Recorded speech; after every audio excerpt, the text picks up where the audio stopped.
30% tax వేసిన వ్యక్తికి ఉమ్, ఆయనకి ఏదో సరిగా చదువుకోలేదు, ప్రాపర్ ప్రొటెక్షన్ లేదు, రేపు ఇంట్లో ఒక పెద్ద క్యాన్సర్ వచ్చింది, ఉమ్, ఆయనకే బిజినెస్ ఆగిపోయింది. ఉమ్, ఇప్పుడు వరకు గత 10 ఏళ్ళుగా గవర్నమెంట్ కి ట్యాక్స్ కట్టాడు 1 కోటి రూపాయలు, ఉమ్. కానీ అప్పుడు గవర్నమెంట్ నుంచి మళ్ళీ ఏం సపోర్ట్ రాదు కదా. ఇది ఒక మేజర్ అబ్జెక్షన్ ఫ్రమ్ పబ్లిక్. ఇప్పుడు మీరు అన్నారు ఏదన్నా జరిగితే ప్రాబ్లం ఏం చేయాలి.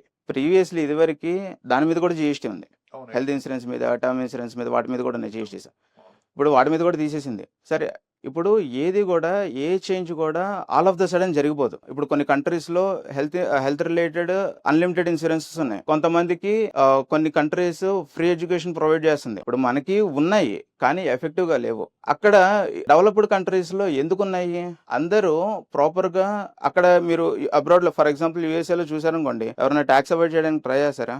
ట్యాక్స్ అవాయిడ్ చేయడానికి ట్రై చేయరు. At the same time government ఏమైనా తప్పు చేసింది అనుకోండి, ఏం చేస్తారు? ఇంత సేమ్ వాళ్ళు క్వశ్చన్ చేస్తారు. ఇక్కడ మనకి రెండు లేవు. ట్యాక్స్ కట్టేవాళ్ళు లేరు, క్వశ్చన్ చేసేవాళ్ళు లేరు. మనం కడితే కదా సార్ మనం క్వశ్చన్ చేయగలిగేది ఫస్ట్.